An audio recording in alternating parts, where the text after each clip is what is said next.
Hi folks, this is Meredith from the Papery Craftery, and today we're going to be making some quilling paper primrose flowers. I have a few different color strips here. The first is sort of a pale yellowish green. It's called Moss Green from Quill Creations. All these strips today are going to be 1/8 inch wide. I also have a pale yellow. I have a little bit of white. And then I also have purple, just a standard purple, also from Quill Creations. I will leave links to all the papers I use in the description box of the video, so you can look there if you need any links. I also am going to be using my needle tool today. If you would like to use your slotted tool for this project, you are welcome to. As far as glue, I do have my standard Elmer's glue wall in my needle nose bottle, and I have some Aleene's clear tacky glue as well. And I'm going to be using my cork board and some pins and my quilling mold towards the end. In the last few videos, I've been sharing some reference photos of the flowers we're making, and I'm going to keep doing that because I think it's really helpful, especially for the lesser known flowers we've been making, like the primrose. But let's look at some details. There's a few different colors we can make these. They come in different shades.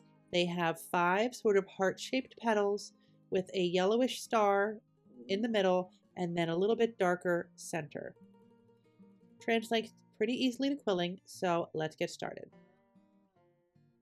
We're going to begin in the very center of our primrose, and that is where I'm going to be using that moss green color. You can just use yellow for this if you'd like to. I just wanted to mix it up just a little bit, add a little bit more detail. I tore off a 2-inch strip of that moss green, and I'm just making a small tight coil on my needle tool. And all that means is you're rolling it from start to finish on your tool, and then without letting it open up at all, keeping it on your tool, you add a little bit of glue and seal that. So it's just a tiny little peg, and that's going to be the very center of our flower. The next thing we're going to do is take another 2 inches of the pale yellow color this time, and we're going to roll that up on our tool. Let it open up a little bit in your hands. Pinch one side to make a very small teardrop, and then glue that tail down. We're going to be needing 5 of these little yellow teardrops because these are what's going to make that star shape that we saw in the center.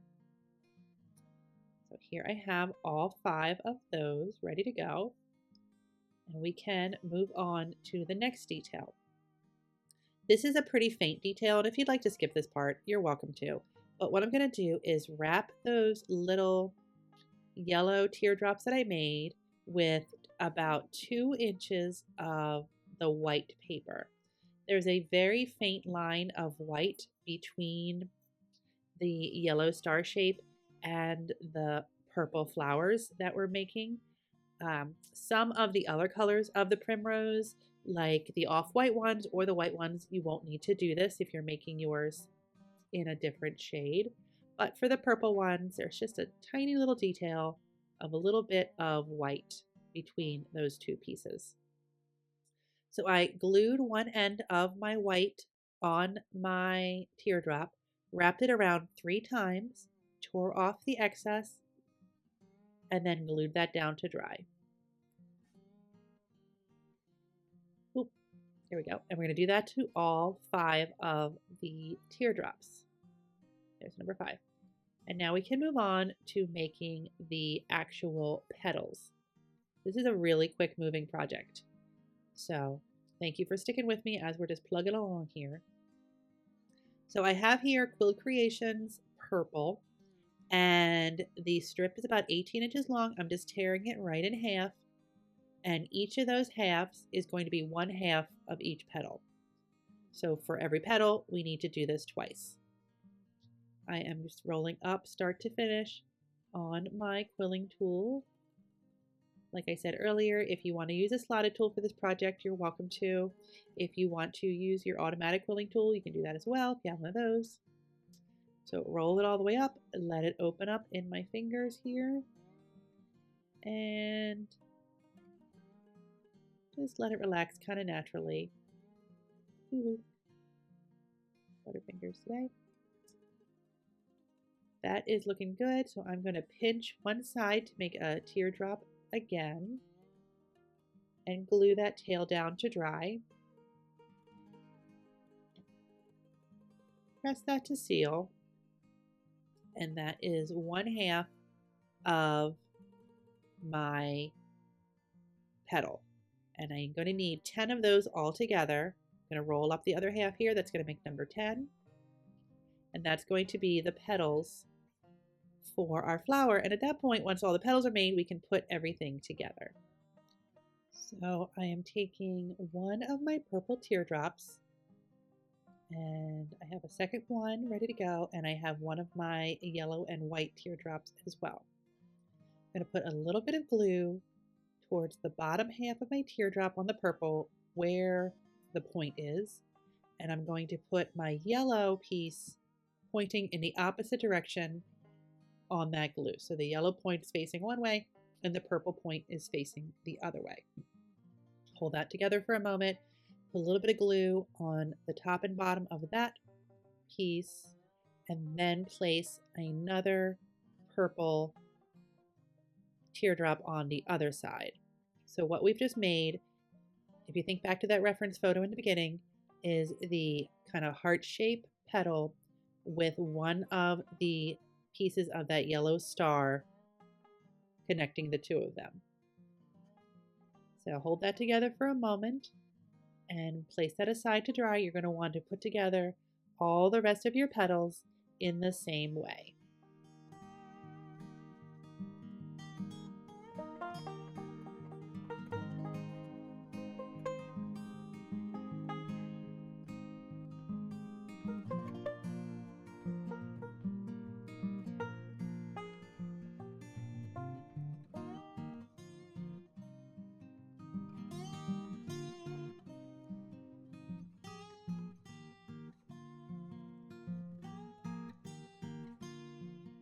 After you have all of your petals together and dry, you're going to want to grab whatever non-stick surface you have. Here I have my cork board with a little bit of parchment paper on top, and I have some tacky glue. I like to put a pin right in the center of that moss green peg that we made in the beginning, just to keep that stable while we put our petals around it. Make a little pile of your glue on the side, or whatever technique you like to use to glue. I'm just going to dip my petals one by one and get them all around the little moss green peg. You might find that your heart-shaped petals are a little bit skinny and there's a lot of open space between each petal. If that's the case, then go ahead and just kind of push down on the top like I just did there. And that will sort of make it a little bit wider at the top of the heart and kind of alleviate that space, because the petals on the primrose aren't really far off from each other. They are touching a lot of the petal next to them. Now I have my fourth one here, and then number 5. If you don't like using the dip method, you can always use a toothpick or some other tool to apply your glue. You can just use whatever glue you have in your needle nose bottle as well, but I'm going to be molding these flowers, and I like to use the tacky glue because it lets them set up. It gives me some time to get them off of my paper and into my mold without them falling apart. So it's sort of a delicate balance of timing, and the tacky glue helps with that. Sometimes you'll see that your yellow star shape is kind of pulling away from the center there. If so, you can do what I did there, which is just put some pins all around in the hole of the yellow star, just to press them up against that moss green peg. And that will keep everything in place while it sets up a little bit. Now it's been a couple of minutes. This is not completely dry. I'm grabbing my quilling mold here. I'm flipping it upside down so it's sort of concave. And I like to balance it against the edge of my work board here. It just kind of is the perfect height. I move it over carefully and place it inside one of these domes here. It doesn't need to be pressed down. You can see I'm pressing on the center there. It doesn't need to be pressed all the way in. We're just trying to give it a little bit of shape. And sometimes it needs a little bit of help keeping that shape. So I like to kind of balance something on top of it, whether it's a tool or actually I usually use a glue stick. Just press it right down on the top of there, and that will help keep the shape as it dries. For this video here, we're just going to move along. Here is one that's already dry, and you can see it's just got a little bit of life to it. It's not completely flat. It's not a complete kind of cup shape like a tulip either. It's just got a little bit of shape. And here are some more. I have some fuchsia. I have some ivory. And like I said, they do come in different colors. We saw those examples in the beginning of the video. And here is an ivory one that I kind of showed in the beginning as well. The only difference in the ivory, it does not have that white ring around the yellow in the center. But there we go. Mix up the colors, mix up, some are flat, some are domed, and that is our quilling paper Primrose.